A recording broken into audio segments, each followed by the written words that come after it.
श्री स्वामी समर्थ. आज आपण जातोय नाशिकजवळ सिन्नरजवळ स्थित असलेल्या गोंडेश्वर मंदिरात. सो दर्शनासाठी तुम्ही असंच आमच्यासोबत राहा. आम्ही तुम्हाला आमचा प्रवास दाखवू. रस्त्यात जे काही धमाल मस्ती होईल आपण सगळं सोबत एक्सपिरियन्स करूया.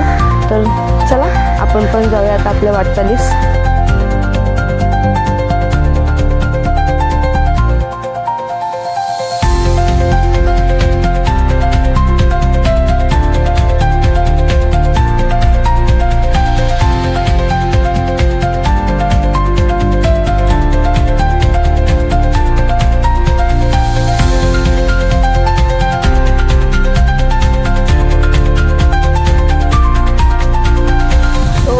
आम्ही आता नाश्ता वगैरे करून निघालेलो आहोत. आपण आता कसारा मार्गे न जाता समृद्धी महामार्गाने जाणार आहोत. तर ते पण मी तुम्हाला दाखवणार आहे. ते मार्ग कसा आहे, किती छान आहे.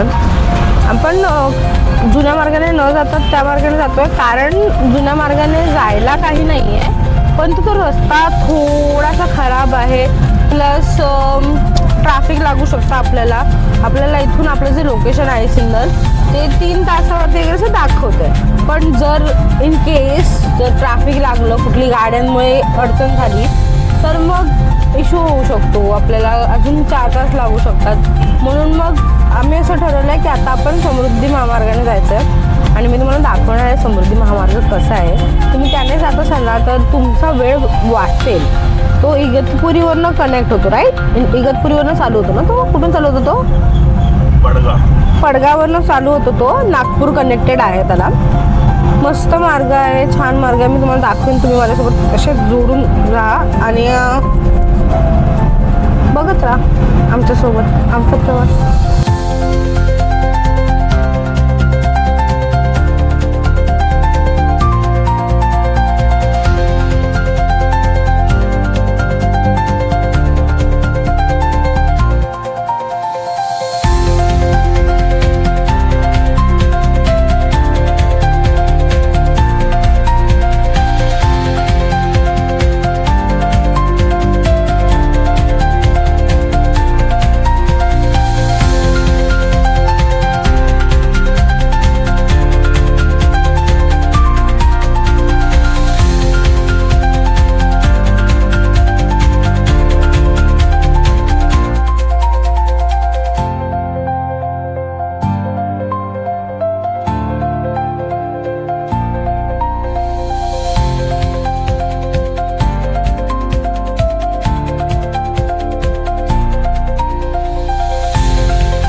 आहे.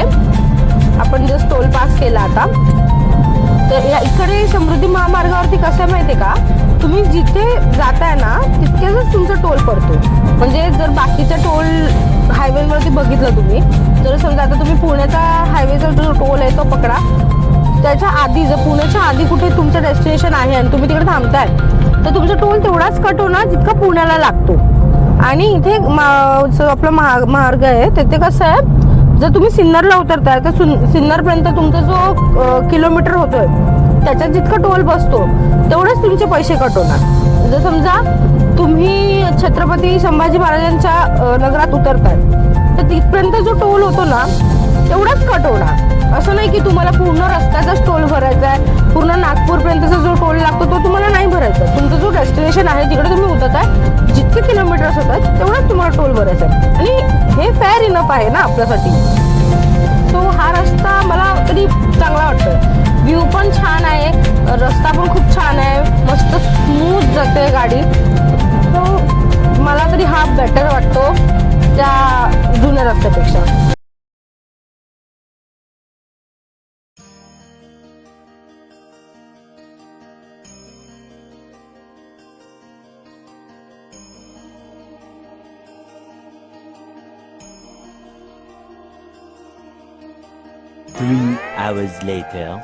तसाचा प्रवास करून आता आपण इथे पोहोचलो आहोत. ते बघा दुरूनच आपल्याला मंदिराचा कलश कसा दिसतो. इथून दिसला ते बघा कलश आपल्याला कसं सुंदर असं वाटतंय ना, छान आहे.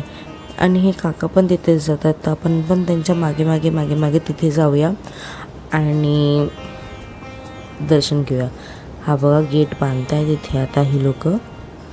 चलो जाऊया. आम्ही आता पार्किंगसाठी जागा शोधून फायनली पोचलो मंदिराच्या बाहेर. मी तर खूप एक्सायटेड आतून जायला. हे पूर्ण जे मंदिर आहे ना ते पुरातन काळातील हेमपंडित शैलीतील बांधकामाचा उत्तम नमुना आहे. हे मंदिर 12व्या शतकात गवळी राजकुमार राजगोविंद यांनी बांधलेले आहे. हे जे मंदिर आहे ते 5 मुख्य मंदिरांचा समूह असल्याने त्याला शिव पंचायतन म्हणले जाते. ह्यात जे गोंदेश्वराचे मुख्य मंदिर म्हणजे शिवमंदिर आहे ते मध्ये आहे आणि त्याच्या चारी दिशेने 4 मंदिरे आहेत. त्यात एक पार्वती मातेचं आहे, गणपती बाप्पाचं आहे, सूर्यदेव आणि विष्णुदेव यांचे मंदिर बांधलेले आहे.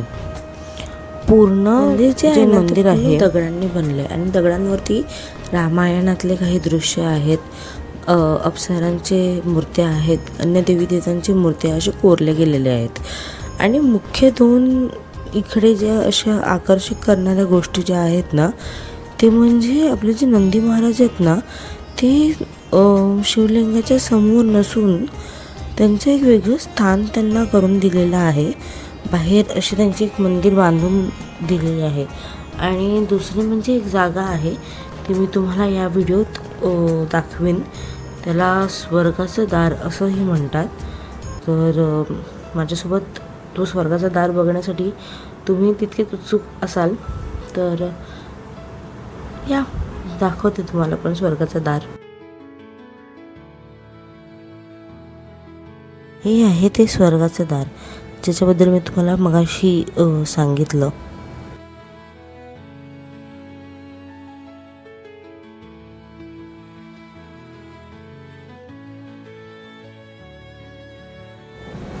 तर मग मंडळींनो कसं वाटलं हा मंदिरात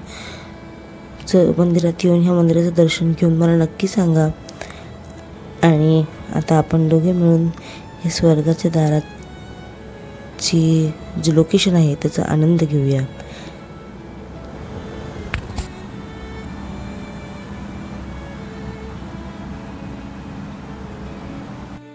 तर नमस्कार गाईस, परत मी आली इथे तुमच्यासमोर. आपलं दर्शन झालेलं आहे, सगळं व्यवस्थित झालेलं आहे. आपण जेवलो आहे जस्ट आणि आता परत मुंबईला जाण्याच्या रस्त्यावर आहोत, परतीच्या रस्त्यावर आहोत. आपण सकाळी 6-6:30ला काहीतरी घरातून निघालेलो आणि आता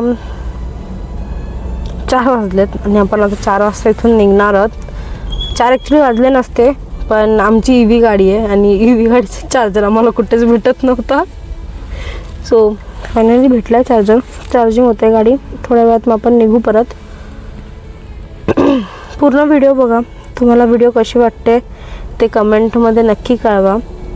आणि तुम्हाला जर असेच व्हिडिओ हवे आहेत अजून पुढे तर आपल्या चॅनलला सबस्क्राईब करा, शेअर करा, लाईक करा व्हिडिओजना, जेणेकरून मला अजून प्रोत्साहन मिळेल असेच चांगले चांगले व्हिडिओज तुमच्यापर्यंत पोचवण्याचे. घरी जातो आहे आता. घरी जाण्याच्यावरनं आठवलं की हे इतकं सगळं मी करते फुल इतकं डेअरिंगमध्ये ते जस्ट बिकॉज माझ्या मम्मी पप्पांमुळे. ते मला इतकं फ्री सोडत आहेत, ते मला हर गोष्टीत इतकं सपोर्ट करत आहेत ज्याच्यामुळे मी सगळ्या गोष्टी करू शकते. असे जर आईवडील सगळ्या मुलींकडे असतील ना तर मुलगी कुठलीही गोष्ट इझिली अचीव करू शकते. सो हा स्पेशल शाउटआउट माझ्या मम्मी पप्पांसाठी होता. अँड चलो फिर नेक्स्ट व्हिडिओमध्ये आपण परत भेटूया नवीन मंदिरात, नवीन जागेत. आणि फक्त मंदिरच नाही, आपण खूप ठिकाणी असं फिरणार आहोत ज्या महाराष्ट्रातल्या प्राचीन काळातल्या आहेत. सगळं आपण कव्हर करणार आहोत हळूहळू. बस तुम्ही आपल्या व्हिडिओला लाईक, शेअर, सबस्क्राईब करत राहा आणि आम्ही तुमच्यापर्यंत असेच चांगले चांगले व्हिडिओ पोचत राहू. आणि आता जी लोक नवीन असतील त्यांनी आपल्या चॅनलला सबस्क्राईब करा, त्या बेल बटनवर टिंग करा, व्हिडिओला लाईक करा आणि जास्तीत जास्त शेअर करा. चलो बाय.